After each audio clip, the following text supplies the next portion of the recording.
Por último, dirá Hume, al ser considerado el principio de unión como parte fundamental de la idea compleja, permite la entrada de cualquier cualidad que aparezca posteriormente y es comprendida bajo esa idea del mismo modo que las otras, presentes desde el comienzo. Vale, con esta frase final simplemente reitera lo que acabo de decir hace un momento. Al dar por supuesto que hay una unión entre la sustancia y los accidentes, al dar por supuesto que existe esa sustancia y que los accidentes son secundarios, pero que la parte de la sustancia es fundamental, dirá Hume, al asumir este principio de unión como parte fundamental de la idea compleja de sustancia, se permite la entrada de cualquier cualidad que aparezca posteriormente. Entonces, igual que dijimos hace un momento que el oro tenía estas X cualidades, color, amarillo, peso, maleabilidad, igual que se ha descubierto su solubilidad en agua regia y la hemos hecho entrar como si la solubilidad fuera una cualidad esencial del oro, Hume dirá cualquier otra cualidad que aparezca después, al tener nosotros esa especie de idea fija de que las cosas tienen una sustancia, cualquier cualidad que descubramos, diremos, pues cualquier cualidad que descubramos de ella, aunque la descubramos a través de la percepción, etcétera,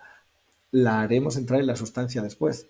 Es decir, hay un descubrimiento de las características de las cosas que se produce a posteriori mientras trabajamos con ellas, mientras aprendemos de ellas, mientras las descubrimos. Y es solo nuestra forma terca, digamos, de comprender que esos descubrimientos son descubrimientos de cosas que ya estaban ahí antes, las que hacen que todo el rato estemos diciendo que esas cualidades se deben, esas cualidades nuevas que descubrimos se deben a una sustancia que estaba allí de antes. Vale, hasta aquí, digamos, el texto de Hume, ¿vale? Este gesto, toda esta cuestión que es muy abstracta, tiene muchas consecuencias en otros aspectos. Una manera muy sencilla en la que esto se produce es también, por ejemplo, los atributos de personalidad que le damos a alguien. Esta persona tiene muy mala hostia, es iracunda. Entonces, si se enfada, si atribuimos a su esencia, a su personalidad, a su esencia humana o a su esencia, digamos, no de la esencia humana en general, sino a la esencia de esa persona, de Manuel, que tiene mala hostia y tú lo ves que reacciona con mala hostia a las cosas, reacciona con más mala hostia que otras personas, eh, en fin, tiene una serie de comportamientos que nos parecen permanentes. Cuando sucede alguna cosa que enfade a esta persona, incluso aunque muchas veces el motivo del enfado sea distinto, atribuiremos ese enfado a su personalidad. Atribuiremos ese enfado no a los accidentes, no a lo que le ha pasado a esa persona que ha hecho que se enfade de manera distinta en las distintas ocasiones en las que hemos visto a esta persona enfadada, sino que lo atribuiremos a un principio interno, que es su forma de ser, vamos a llamarlo así. Y su forma de ser, su esencia, su sustancia, lo que nosotros metemos como personalidad en base a esa forma de ser o esa sustancia, es lo que asumimos que es como una especie de principio que explica todas las veces que esa persona se enfada.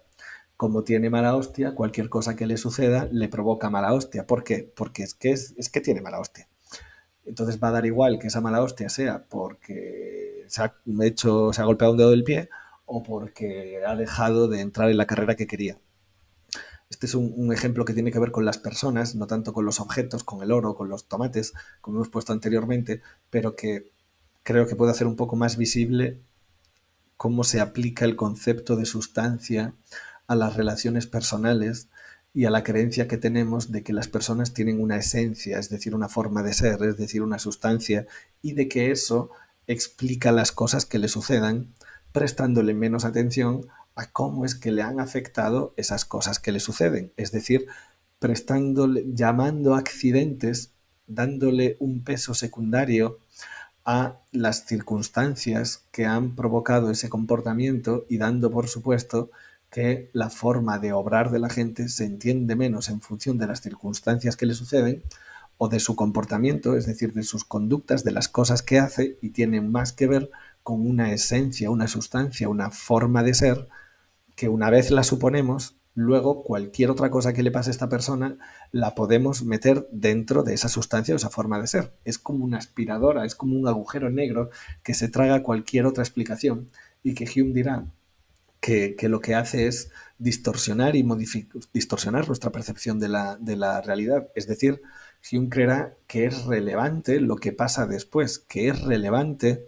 que si hasta a un momento determinado no sabíamos que el oro se tenía su solubilidad en agua regia, Hume dirá no sabíamos hasta ese momento que el oro era soluble. Y solubilidad no es una cualidad esencial del oro, es una cualidad, perdón, no es una cualidad esencial del oro, no es su sustancia, no es su sustancialidad. Pero tampoco podemos decir que sea una cualidad secundaria, porque si decimos que la solubilidad es una cualidad secundaria, estamos dando por supuesto que el oro tiene unas cualidades primarias, que son las básicas, las esenciales, que según Hume no tienen. No porque las cosas no tengan ciertas cualidades básicas que forman parte de ella, sino porque no están, sino porque se van descubriendo, las vamos viendo y las vamos incorporando sobre la marcha. Y cuando las descubrimos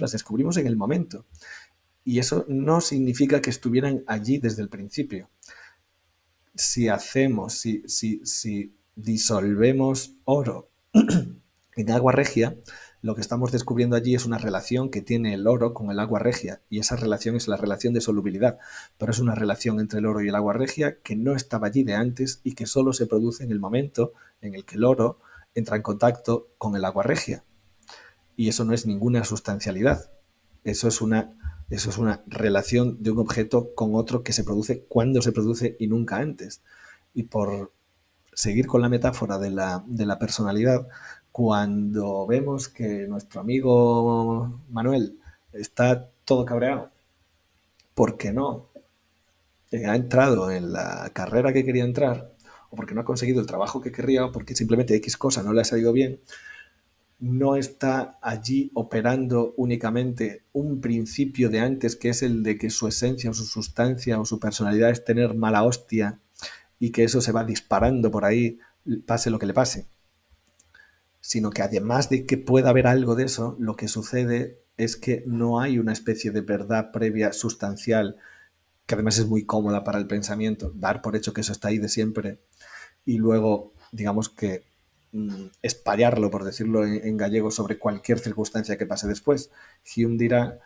las cosas, los objetos, el oro, el tomate, pero también las personas, se hacen, se hacen. Y cuando tu amigo Manuel pilla mala hostia porque no entra en la carrera que quería o no consigue el trabajo que quería, esa mala hostia se está haciendo, y esa mala hostia es específica de descubrir que no puede entrar en esa carrera o que no puede conseguir ese trabajo. Y ese tipo de mala hostia, esa, esa, esa cosa que sucede, hay que tenderla tal y como sucede, no haciendo una atribución cómoda a, pues bueno, se ha cabreado con eso igual que se cabrea con tantas otras cosas, dado que es la esencia que estaba ahí de antes, la sustancia, lo que es permanente, lo que es anterior, lo que es básico, sería eso lo que explica cualquiera de las cosas que pasan después. Y Hume dirá, no existen tales esencias. Nosotros podríamos decir que aunque algunas pudieran existir, como en el caso de la personalidad de la gente, eso puede que exista. Ahora, la cuestión es lo más importante a la hora de explicar cómo se comporta alguien, es decir, su forma de ser, su esencia o su sustancia. Hume diría, no, es que precisamente esa sustancia no existe, y lo que sucede es que esa persona se va construyendo con las cosas que le pasan. Y es lo mismo que va a decir del oro o del tomate. Nuestro conocimiento de lo que es se va construyendo. Esa cosa no es sustancialmente o básicamente algo permanente y previo. Se va haciendo a medida que vemos lo que sucede con esa cosa, con nuestras percepciones y en sus relaciones con otras cosas. Pero no porque supiésemos que tienen una forma esencial, sustancial o básica de antes de ser, que simplemente se va desparramando, proyectando o manifestando a medida que suceden, a medida que avanza el mundo, que suceden las cosas. Quien dirá, no, es que eso se construye cuando las cosas suceden. No hay nada ahí de antes. Vale, voy a dejarlo aquí. Un saludo.